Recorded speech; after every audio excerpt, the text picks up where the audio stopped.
when did you first become interested in music? So I think my interest in music first started when I was quite young. I was about 6 or 7, and it was actually, I've always been around music because my parents always had music playing around in the house.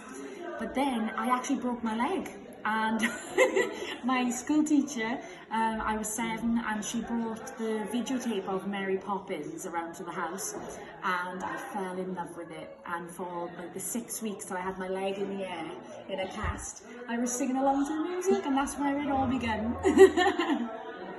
Do you have someone that inspired you into singing? I think as a singer and an entertainer, I've been inspired in different ways by different entertainers. And one lady who really inspired me in singing beautiful soft ballads was called Karen Carpenter. And then someone very different is the likes of Tina Turner, doing all rock style and fun soul and Motown music. So they're two very different people. Have you ever dealt with stage fright, and if you did, how did you overcome it?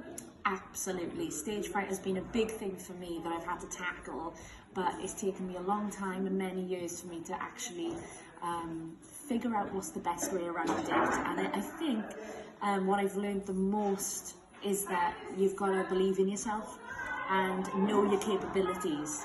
And it's taken me a long time to do that, because you can so easily be so scared about what someone thinks of you, but you have to remember how far you've come and what you're capable of doing, and put the nerves into your performance. What is the biggest goal that you've reached in your music? A big goal for me was to work on the cruise ships, and I was very lucky to have the opportunity when I was 21, which is when I first started performing on the ships. And now I get to travel the world and see different places and perform on stages, so I'm very, very grateful. You were known as the Forces sweetheart. How did you become involved with the Armed Forces? So I was 12 years old, and I was invited to perform at Sunderland Armed Forces Day, and I totally fell in love with the experience, and I realised I can help people whilst performing and doing what I loved.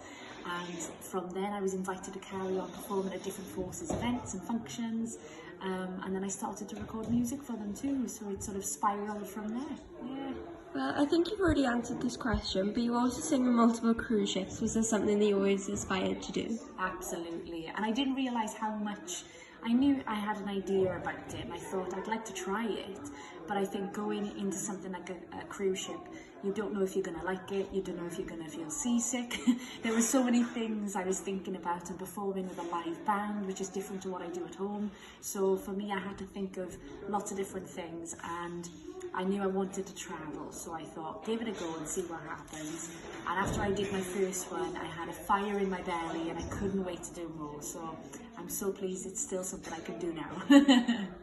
And finally, what is the best piece of advice you've ever received? Best piece of advice. I think I've had lots of different advice given to me over the years, and one of the funniest ones was to help with my nerves. They said, just imagine the audience don't have clothes on and they just have bunny ears, because it'll make you feel more comfortable. But I think the biggest thing is to